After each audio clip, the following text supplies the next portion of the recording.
Hello dear student, welcome to online class subject geography. यहाँ तो बच्चों हमारी 11th क्लास में भौतिक भूगोल के मूल सिद्धांत वाली बुक चल रही है, जिसमें हमारा 14वां चैप्टर चल रहा है महासागरीय जल संचरण।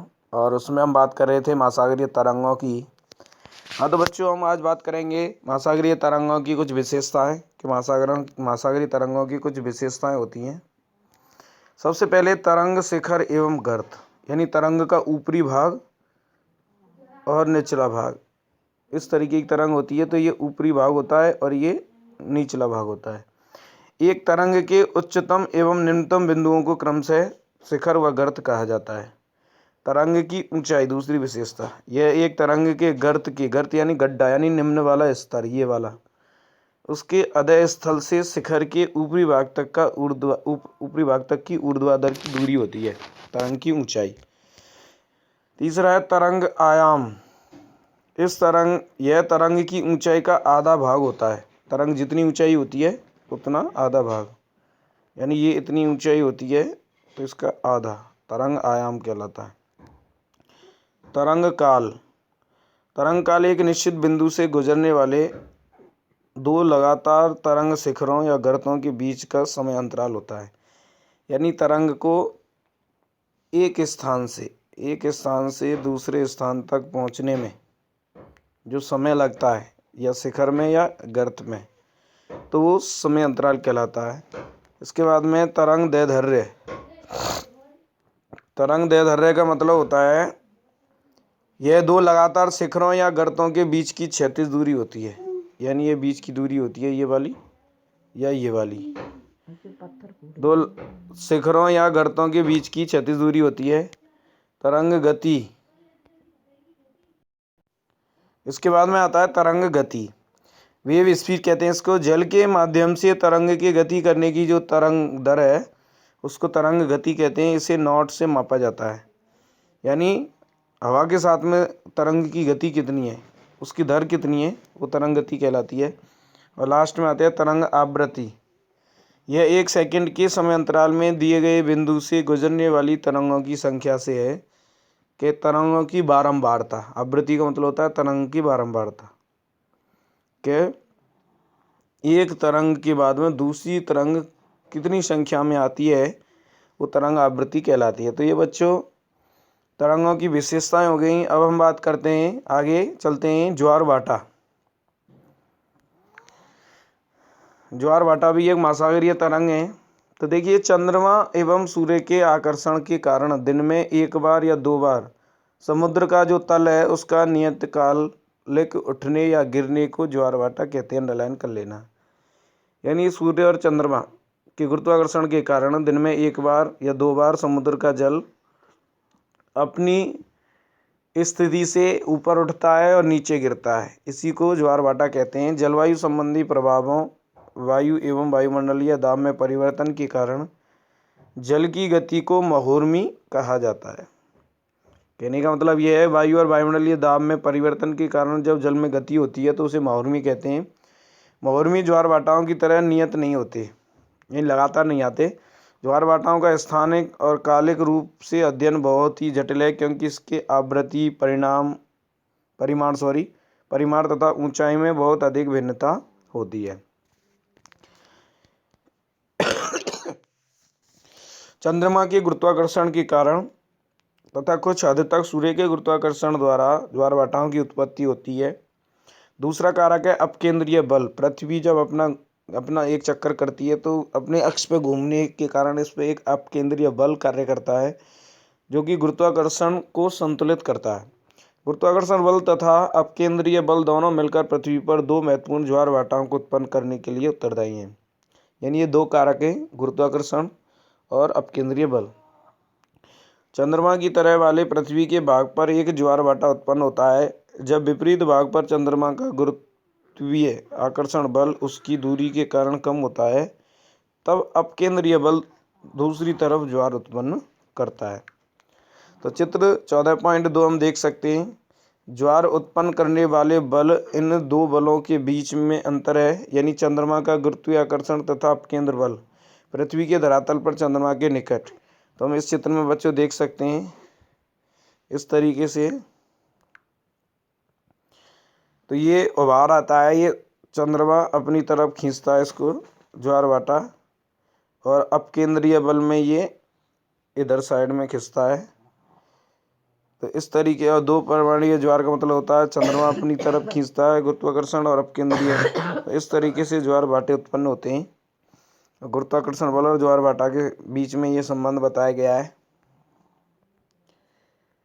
वाले भागों में अपकेंद्रीयकरण बल की अपेक्षा गुरुत्वाकर्षण बल अधिक होता है और इसलिए यह बल चंद्रमा की ओर ज्वारीय उभार का कारण बनता है। चंद्रमा की ओर उभार हो जाता है। चंद्रमा का गुरुत्वाकर्षण पृथ्वी की दूसरी तरफ कम होता है क्योंकि यह भाग क्या है, चंद्रमा से अधिक दूरी पर होता है और विपरीत होता है, तथा यहाँ अपकेंद्रीय बल प्रभावी होता है। अतः यह चंद्रमा से दूर दूसरा उभार उत्पन्न करता है। पृथ्वी के धरातल पर क्षैतिज ज्वार उत्पन्न करने वाले बल ऊर्ध्वाधर बलों से अधिक महत्वपूर्ण हैं, जिनसे ज्वारीय उभार पैदा होते हैं। इसके बाद बच्चों एक उदाहरण दिया गया है इसमें ज्वार भाटा का, कि कनाडा में फंडी की खाड़ी है। उस फंडी के खाड़ी का ज्वार भाटा देखिए। विश्व का सबसे ऊंचा ज्वार भाटा कनाडा के नवास्कोशिया शहर में स्थित फंडी की खाड़ी में आता है। ज्वारीय उभार की ऊंचाई यहाँ पर 15 से 16 मीटर तक की ऊंची होती है, यानी पानी समुद्र का 15 से 16 मीटर तक ऊंचा हो जाता है, क्योंकि यहाँ पर 2 उच्च ज्वार और 2 निम्न ज्वार प्रतिदिन आते हैं लगभग 24 घंटे के समय में। अतः एक ज्वार 6 घंटे के भीतर जरूर आता है। अनुमानतः ज्वारीय उभार 1 घंटे में लगभग 2.4 मीटर ऊपर उठता है। इसका मतलब यह हुआ कि ज्वार प्रति मिनट 4 सेंटीमीटर ज़्यादा ऊपर की ओर उठता है। अगर आप समुद्री बीच पर टहलते हुए समुद्री भृगु के किनारे खड़े पहुँचे, जो प्राय वहाँ होते हैं, भृगु का मतलब होता है खड़ा हुआ किनारा, आप ज्वार देखना ना भूलें। अगर आप 1 घंटे तक वहाँ हैं तब आप पाएंगे कि जहाँ से आपने शुरू किया था वहाँ पहुँचने के पहले ही पानी आपके सिर से ऊपर होगा। यानी कहने का मतलब समुद्र में ये हर प्रतिदिन ज्वार भाटा आते रहते हैं। इसके बाद में देखिए बच्चों, जहाँ महाद्वीपीय मग्न तट, जो महाद्वीपों के ढके हुए भाग हैं पानी से जलमग्न हैं, अपेक्षाकृत वो विस्तृत हैं, फैले हुए हैं, वहाँ ज्वारीय उभार अधिक ऊंचाई वाले होते हैं। जब ये ज्वारीय उभार मध्य महासागर या द्वीपों से टकराते हैं, यानी बीच में महासागरों में स्थित हैं वो द्वीप, उनसे टकराते हैं तो इनकी ऊंचाई में क्या आता है, अंतर आ जाता है। तटों के पास ज्वारनद और खाड़ियों की आकृतियाँ भी ज्वार भाटाओं की तीव्रता को प्रभावित करते हैं। शंक्वाकार खाड़ी ज्वार के परिमाण को आश्चर्यजनक तरीके से बदल देती है। जब ज्वार भाटा द्वीपों के बीच में या खाड़ियों तथा ज्वारनद मुखों में से गुजरता है तो उन्हें ज्वारीय धारा कहते हैं। तो इस तरीके से हम बच्चों देख सकते हैं या हम समझ सकते हैं कि इस तरीके से ज्वार और भाटा आता है और समुद्र का पानी ऊपर की तरफ ऊर्ध्वाधर रूप में ऊपर उठता है और नीचे गिरता है। अब आता है ज्वार भाटा के प्रकार बच्चों। ज्वार इंग्लिश में से टाइड्स बोलते हैं, टाइप्स ऑफ टाइड्स। ज्वार की आवृत्ति यानी बारंबारता, दिशा और गति में स्थानीय और सामयिक भिन्नता पाई जाती है। ज्वार भाटाओं को उनकी बारंबारता एक दिन में या 24 घंटे में, एक दिन में या 24 घंटे में या उनकी ऊंचाई के आधार पर विभिन्न प्रकारों में वर्गीकृत किया जा सकता है। आवृत्ति पर आधारित ज्वार भाटा, आवृत्ति का मतलब होता है फ्रीक्वेंसी, कितनी बारंबारता आती है। तो देखिए आवृत्ति के आधार पर ज्वार भाटा प्रकार है। अर्धदैनिक ज्वार, अर्धदैनिक ज्वार का मतलब होता है यह सबसे सामान्य ज्वारीय प्रक्रिया है जिसके अंतर्गत प्रत्येक दिन 2 उच्च और 2 निम्न ज्वार आते हैं। प्रत्येक दिन में तो 2 लगातार उच्च एवं निम्न ज्वार लगभग समान ऊंचाई की होती हैं, तो इसे अर्धदैनिक ज्वार बोलते हैं, दिन में 2 बार। एक है दैनिक ज्वार, इसमें प्रतिदिन केवल 1 उच्च और 1 निम्न ज्वार होता है। उच्च एवं निम्न ज्वारों की ऊंचाई समान होती है। एक होता है मिश्रित ज्वार। देखिए ऐसे ज्वार भाटा जिनकी ऊंचाई में भिन्नता होती है उसे मिश्रित ज्वार भाटा कहा जाता है, यानी ऊंचाई में भिन्नता होती है। ये ज्वार भाटा सामान्यतः उत्तर अमेरिका के पश्चिमी तट एवं प्रशांत महासागर के बहुत से द्वीप समूहों पर उत्पन्न होते हैं। इसके बाद में चंद्रमा, सूर्य एवं पृथ्वी की स्थिति पर आधारित ज्वार भाटा देखिए। इसमें देखिए उच्च ज्वार की ऊंचाई में भिन्नता पृथ्वी के सापेक्ष सूर्य एवं चंद्रमा की स्थिति पर निर्भर करती है। बृहद ज्वार एवं नैनो ज्वार इसी वर्ग के अंतर्गत आते हैं। यानी कहने का मतलब सूर्य की अपेक्षा चंद्रमा हमारी पृथ्वी के नज़दीक है और नज़दीक होने के कारण चंद्रमा का जो गुरुत्वाकर्षण बल है तो सूर्य के गुरुत्वाकर्षण बल से ज़्यादा कार्य करता है। इसमें आता है बृहद ज्वार। देखिए स्प्रिंग टाइड्स पृथ्वी के संदर्भ में सूर्य एवं चंद्रमा की स्थिति ज्वार की ऊंचाई को प्रत्यक्ष रूप से क्या करती है, प्रभावित करती है।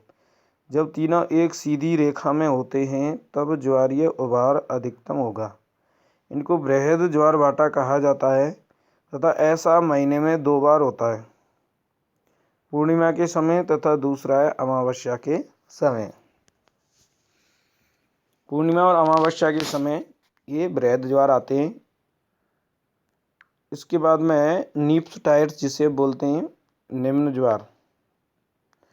सामान्यतः बृहद ज्वार एवं नैनो ज्वार के बीच 7 दिन का अंतर होता है। इस समय चंद्रमा और सूर्य एक दूसरे के समकोण पर होते हैं तथा सूर्य एवं चंद्रमा के गुरुत्व बल एक दूसरे के क्या करते हैं, विरुद्ध कार्य करते हैं। चंद्रमा का आकर्षण सूर्य के 2 गुने से अधिक होते हुए भी यह बल सूर्य के गुरुत्वाकर्षण के समक्ष क्या हो जाता है, धूमिल हो जाता है। चंद्रमा का आकर्षण अधिक इसलिए है क्योंकि यह पृथ्वी के अधिक निकट है। महीने में एक बार जब चंद्रमा पृथ्वी के सबसे नज़दीक होता है तो उसे उपभू कहते हैं। सामान्यतः असामान्य रूप से उच्च एवं निम्न ज्वार उत्पन्न होता है। इस दौरान ज्वारीय जो क्रम है वो सामान्य से अधिक होता है, यानी जो ज्वार सामान्य आता है उससे ज़्यादा पानी ऊपर उठता है। 2 सप्ताह बाद जब चंद्रमा पृथ्वी से अधिकतम दूरी यानी अपभू कहते हैं, जब चंद्रमा की पृथ्वी से अधिकतम दूरी होती है तो अपभू और नज़दीक होती है तो उपभू पर होता है, तब चंद्रमा का गुरुत्वाकर्षण बल क्या होता है, सीमित होता है तथा ज्वार भाटा क्रम उनकी औसत ऊंचाई से कम होते हैं। तो चंद्रमा और पृथ्वी के बीच की दूरी के आधार पर भी बच्चों निर्भर करता है। इसके बाद में देखिए जब पृथ्वी सूर्य के निकट होती है तो उसे उपसौर जो प्रत्येक साल 3 जनवरी के आसपास उच्च एवं निम्न ज्वारों के क्रम भी असामान्य रूप से अधिक न्यून होते हैं। कहने का मतलब जब पृथ्वी और सूर्य अधिकतम निकट होते हैं तो उसे उपसौर बोलते हैं और ये सबसे दूरी पर होते हैं उसे अपसौर बोलते हैं। जो 3 जनवरी के आसपास होती है वो निकटतम, जिसमें उच्च व निम्न ज्वारों के क्रम भी असामान्य रूप से अधिक न्यून होते हैं। जब पृथ्वी सूर्य से सबसे दूर होती है तो उसे अपसौर कहते हैं। जो प्रत्येक वर्ष 4 जुलाई के आसपास ज्वार के क्रम औसत की अपेक्षा बहुत कम होते हैं।